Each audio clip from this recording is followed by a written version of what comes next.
State-of-the-art research. Industry-driven skilling. 100% placements. KL, deemed to be university. కాంగ్రెస్ను విడడానికి reason ఏంది అసలు? Without reason మీరు రేవంత్ రెడ్డి దగ్గరికి వెళ్ళిరు, కలిసిరు, బొకే ఇచ్చిరు, ఫోటో దిగిరు, పక్కనే నిలబడరు, సీన్ కట్ చేస్తే 2 రోజుల తర్వాత బీఆర్ఎస్లో ఉన్నారు. ఏం జరిగింది అసలు? ఏం జరిగిందో మీకు వివరంగా అప్పుడు కూడా చెప్పిన, మళ్ళొక్కసారి చెప్పడానికి మీకు ప్రయత్నం చేస్తా. ఎస్, నేను వాస్తవంగా 2018లో కాంగ్రెస్ పార్టీ నుంచి కాంటెస్ట్ చేసినప్పుడు 62,000 ఓట్లు తెచ్చుకున్న బాధ్యత కలగా ఆడ అసలు మొత్తం కరీంనగర్ జిల్లాలో నాకు వచ్చిన ఓట్లు 2018లో కాంగ్రెస్ పార్టీకి నా ఒక్కనికే వచ్చినాయి. ఆ రోజు వచ్చిన తర్వాత అనుకోకుండా ఈ బై ఎలక్షన్ సీన్ అయింది. అప్పటికి ఉత్తమ్ కుమార్ రెడ్డి గారు పీసీసీ ప్రెసిడెంట్గా దిగిపోయి రేవంత్ రెడ్డి గారు పీసీసీ ప్రెసిడెంట్గా అయినరు. మీకు ఇది కూడా చెప్తున్నా, రేవంత్ రెడ్డి గారు పీసీసీ ప్రెసిడెంట్ కావడానికి కారణం కీలకంగా ఏమేమి చేసిండో నాకు తెలుసు, రేవంత్ రెడ్డి గారికి తెలుసు. అన్నీ చేసి తనకి సాయం చేసిండు. ఆ రోజు సాయం చేసిన తర్వాత బై ఎలక్షన్స్ రాగానే ఎలక్షన్ అనేది కొట్లాడాలి, ఫస్ట్ చేతులు ఎత్తేయొద్దు. నీవు పీసీసీ ప్రెసిడెంట్ అయినాక ఫస్ట్ ఎలక్షన్, నీ ఫస్ట్ ఎలక్షన్ వచ్చిన తర్వాత ఆడ ఒక దిక్కు అప్పుడు టీఆర్ఎస్ పార్టీ పవర్ఫుల్గా ఆర్గనైజేషన్ చేస్తూ ఉన్నారు, ఇటు బీజేపీ పార్టీగా వీళ్ళు పవర్ఫుల్ ఆర్గనైజేషన్ చేస్తూ ఉన్నారు.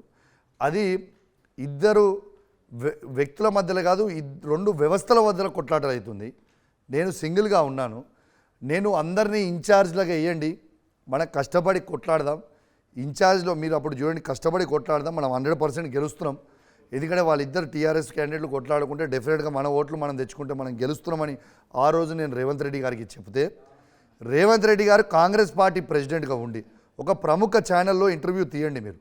ఒక ప్రముఖ ఛానల్లో కాంగ్రెస్ పార్టీ ప్రెసిడెంట్ వండుకుంటూ అప్పుడున్న ఈటల రాజేందర్ గారికి 25 కోట్ల రూపాయలకి అమ్ముడుపోయి, ఆనాడు అమ్ముడుపోయి ఒక్క నిమిషం ఇవన్నీ ప్రూఫ్లు ఉంటాయి. ఇవన్నీ నేను చెప్తాడు, ప్రూఫ్లు ఉండాలంటే ఖైదాలు ఉంటాయి. అయిపోయి తీసుకునే నీ చేతుకు వాడికి సాటుకు మాట్లాడుకునే ఖైదాలు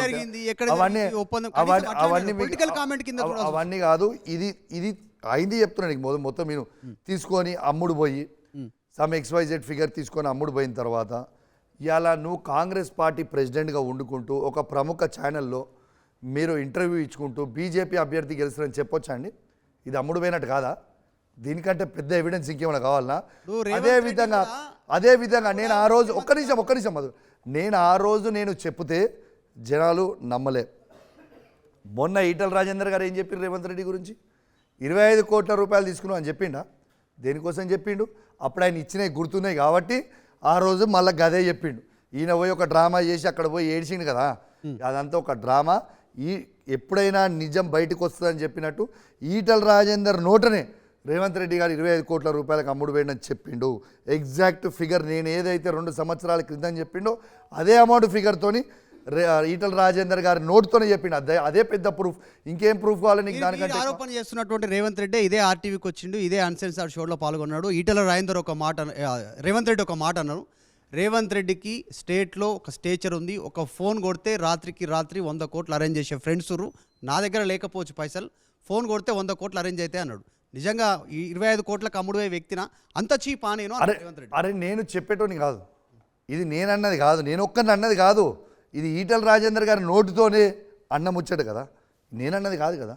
నేను ఆ రోజు నేను ఏం జరిగిందో అనేది 2 సంవత్సరాల క్రితం చెప్పిన, 2 సంవత్సరాల తర్వాత ఈటల రాజేందర్ గారి నోటుతోనే వేరే వర్జన్గా అదే మాట బయటకు పెట్టి అన్న తర్వాత ఆయన ప్రమాణ స్వీకారం చేసిండు. ఆయన అక్కడికి వెళ్ళి దేవత దగ్గర ప్రమాణ స్వీకారం ఒట్టు తిన్నా అన్నాడు. మరి తర్వాత ఈటల రెస్పాండ్ కాలేదు. వాళ్ళిద్దరికే తెలియాలి. మరి నాకేం వాళ్ళిద్దరికి వచ్చారు, నాకేం తెలుసు?